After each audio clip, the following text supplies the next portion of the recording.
Good morning, guys.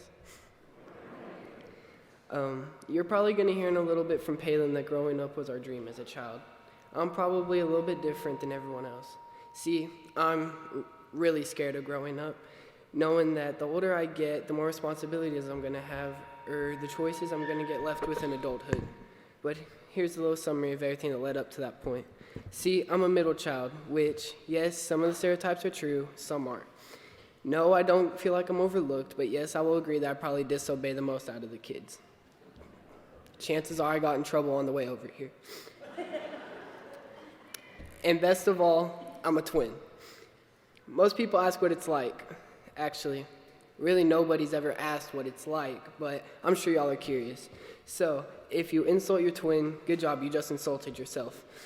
And if you're the oldest one, you basically have a punching bag of yourself to beat up on. Just ask Montana. I'm sure he thinks it's awesome.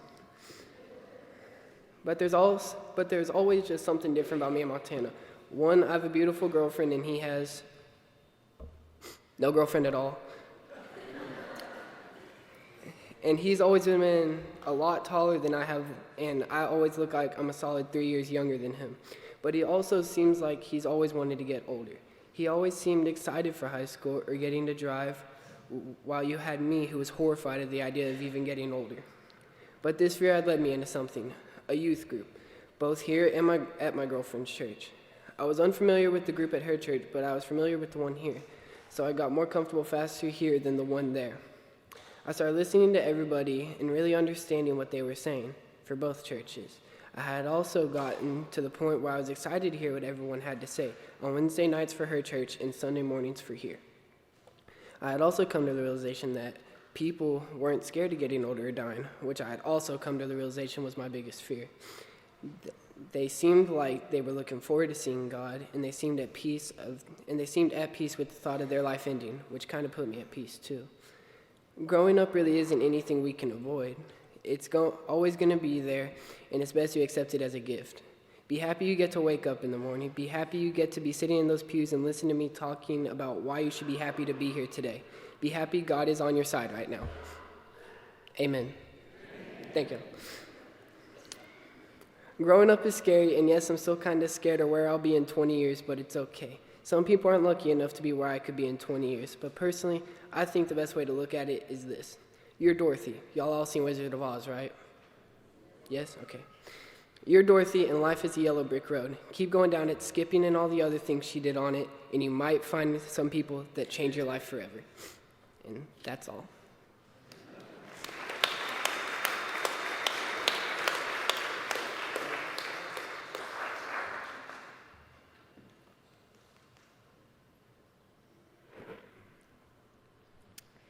Growing up was our dream in life as a child. We all wanted to be like our parents, friends, or siblings. We all wanted to be away and make our own money, get a car, and have our dream job. However, that's not always the case. See, when I was little, I grew up in a more older and mature family. I had 3 older siblings, the oldest being 10 years apart, and my parents being more grown than most kids my age. On top of that, I'm a pastor's kid, which means I see things in a different view than most of the church family. Most ask, what's it like, or is it better? Let's just say it's a hard no. Many people have different lives, tastes, and experiences. This includes mine. You see, my experience of being the younger sibling's hard. All my sisters are bigger, which makes me the weak link. It was hard to fend for myself and be thrown into more mature situations than I should have. This put me into a position in which I couldn't relate to many kids my age, and I couldn't get on the level of my siblings. It was hard. It was hard and difficult to grow up like this, especially when you have a religious stereotypes as a pastor kid. I had many changes with group types and how to fit in, which was hard to learn and to adapt to. However, as I grew up, I learned I didn't have to fit in with everyone. I could have my own group and meet people that act and think exactly how I do. This led into a journey of me getting a group, but I didn't know how to do that. Eventually, my friend Tracy dragged me into a group I wasn't familiar with. I was quiet at first, But as I continued to listen and understand each person in this small group, I understood that people have stories of their own. And the only way to get that is to open up. So I looked towards my youth group and realized that I have a week of summer with them at a camp. I saw this as an opportunity to get to know my youth group. So I did. I went to camp and tried activities with strangers that I didn't know personally yet. I got to hang out individually with each one of them and have fun, which I finally got to feel after so many years of trying to gain a group that was just like me. Eventually, Deep Breathe came to the end of the last week, and I finally got to open up. I told them personal things about myself, and something surprising happened. They all opened up after I did. I realized that night that even if I'm not the most talkative to new people, I can still be the leader for those that I am close with. It felt like most of the weight on my shoulders were gone, and of course, they won't ever go away. However, I had less weight on me once I knew that there was a group out there I could relate and talk to. Camp changed me that summer, so I decided to open up more to my group at school. I let them see who I was so they knew what type of person I was in their group. They all accepted me, and they all hung out with me.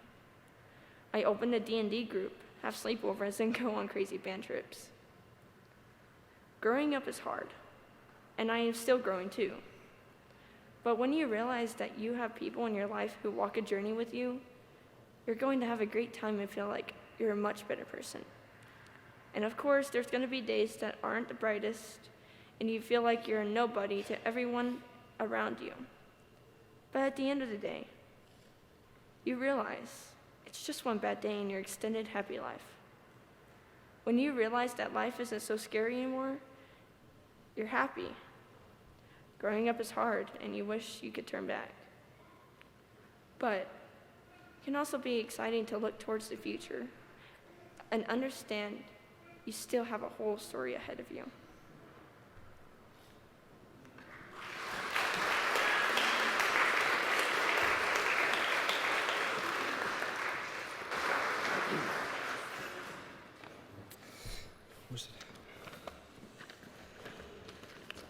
Good morning, everyone. When you think of growing up, you think of having someone to play with or even to share your secrets with. I never had that because, you see, I'm an only child, even though people think I have a sister, which is really my cousin Mackenzie. I say all of this because I faced a lot of adversity growing up. With adversity comes challenges that can help you grow or fall apart. I have chosen to grow from mine. One way that I've grown is in basketball because people doubt my ability, which causes me to doubt myself. I know now that I need to silence the noises and let God's voice shine through. I'm saying no to the devil and saying, God, I need you to guide my path. Another way that I face adversity is when I run track. It is me against the other runners, and I must silence their footsteps and those voices telling me that I need to give up, which leads me to perseverance. In James 1:3, it says, because you know that the testing of your faith produces perseverance. In persevering, I have grown and I'm continuing to grow, not only in my faith, but in overcoming adversity. As our seniors go on to their next challenges in life, they too will face adversities of their own. Seniors, please remember that you have a home of faith that is behind you, helping to block out those voices and cheering you on to the finish line. Matthew 5:16 says, in the same way, let your light shine before men, that they may see your good deeds and praise your Father in heaven. Go let them see you glow. Thank you.